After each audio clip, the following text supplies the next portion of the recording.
আসসালামু আলাইকুম। এইটেন বাংলা সংবাদে স্বাগত জানাচ্ছি ফিরোজ তোহা। মামলা জট কমাতে আগামী 6 মাসের মধ্যে 1 লাখ মামলা নিষ্পত্তির ব্যবস্থা করবে জাতীয় আইনগত সহায়তা সংস্থা। রাজধানীর ওসমানী স্মৃতি মিলনায়তনে জাতীয় আইনগত সহায়তা দিবস উপলক্ষে আয়োজিত অনুষ্ঠানে এই তথ্য জানান আইন উপদেষ্টা ডক্টর আসিফ নজরুল।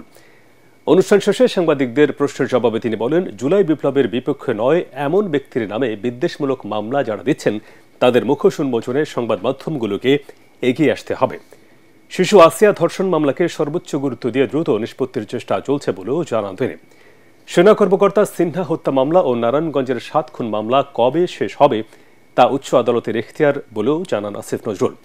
আইন মন্ত্রণালয়ের মতামত দেওয়ার আগেই ইসি ইশরাক হোসেনকে মেয়র ঘোষণা করে গেজেট প্রকাশ করেছে বলে জানান আইন উপদেষ্টা। আমি খবর নিয়ে জানলাম যে আমাদের দেশে প্রতি বছর 5 লক্ষর মতো মামলা হয় রাফলি। লিগ্যাল এইডের মাধ্যমে, সরকারি লিগ্যাল এইডের মাধ্যমে নিষ্পত্তি হয় হচ্ছে প্রি কেস এবং পোস্ট কেস যদি আমরা টোটালি ধরি তাহলে 35,000। আমি যদি লিগ্যাল এইড সংস্থাতে 200,000 কেসেস নিয়ে আসতে পারি তাহলে আদালতে মামলার চাপ কমপক্ষে 40% রিডিউস করবে। জুলাই আগস্ট গণ অভ্যুত্থানে আশুলিয়ায় 6 জনকে হত্যার পর মরদেহ পোড়ানোর মামলার তদন্ত প্রতিবেদন দাখিলে 25 মে পর্যন্ত সময় দিয়েছে আন্তর্জাতিক অপরাধ ট্রাইব্যুনাল। 6 জনকে পোড়ানোর আগে গুলি করে হত্যার ভিডিও ফুটেজ হাতে পেয়েছে তদন্ত সংস্থা। এতে শনাক্ত হয়েছে আরও 2 জন। এছাড়া যাত্রাবাড়ি ও রামপুরায় হত্যার মামলার তদন্ত প্রতিবেদন দাখিলে 20 জুলাই পর্যন্ত সময় দিয়েছে ট্রাইব্যুনাল। জুলাই আগস্টে গণহত্যার অভিযোগে মানবতা বিরোধী অপরাধের মামলায় আজ সাবেক আইজিপি চৌধুরী আবদুল্লাহ আল মামুন ও এনটিএমসির সাবেক মহাপরিচালক অবসরপ্রাপ্ত মেজর জেনারেল জিয়াউল হাসান সহ 13 পুলিশ কর্মকর্তাকে আন্তর্জাতিক অপরাধ ট্রাইব্যুনালে হাজির করা হয়। আলাদা 4টি মামলায় তাদের বিরুদ্ধে তদন্ত প্রতিবেদন জমা দেওয়ার নির্ধারিত দিন ছিল আজ। হত্যাকাণ্ড সংগঠনের একটা ভিডিও চিত্র আমরা পেয়েছি।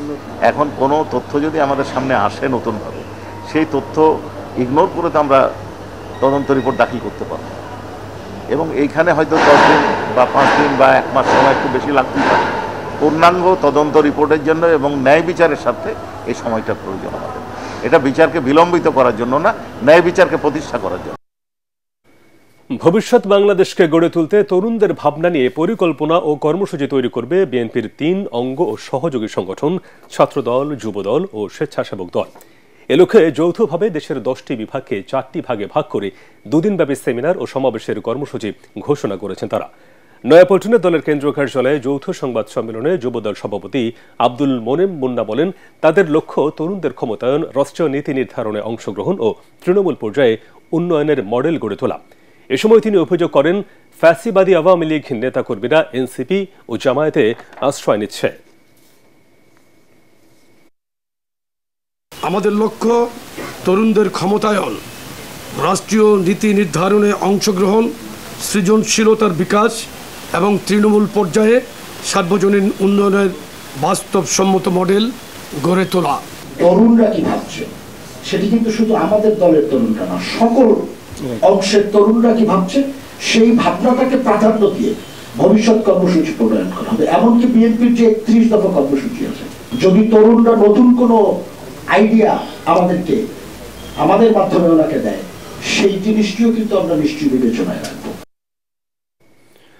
খেলার খবর। চট্টগ্রামে দ্বিতীয় ও শেষ টেস্টে বাংলাদেশের বিপক্ষে বড় সংগ্রহের লক্ষ্যে ব্যাট করছে জিম্বাবুয়ে। দলের 41 রানে ব্রায়ান বেনেটকে আউট করেন সাকিব। এরপর 72-এ বেন কারানের উইকেট তুলে নেন তাজুল ইসলাম। তবে তৃতীয় উইকেটে 50 রানের জুটি গড়ে বড় সংগ্রহের ভিত গড়ার চেষ্টা করেন শেন উইলিয়ামস এবং নিক ওয়েলচ। এর আগে প্রথম টেস্টের 11 থেকে 3 পরিবর্তন নিয়ে খেলতে নামে টাইগাররা। মাহমুদুল হাসান জয়, নাহেদ রানা এবং খালেদ আহমেদের জায়গায় সুযোগ পেয়েছেন এনামুল হক বিজয়, নাইম হাসান এবং তানজিম হাসান। শেষ খবর পাওয়া পর্যন্ত জিম্বাবুয়ের সংগ্রহ 4 উইকেটে 183 রান।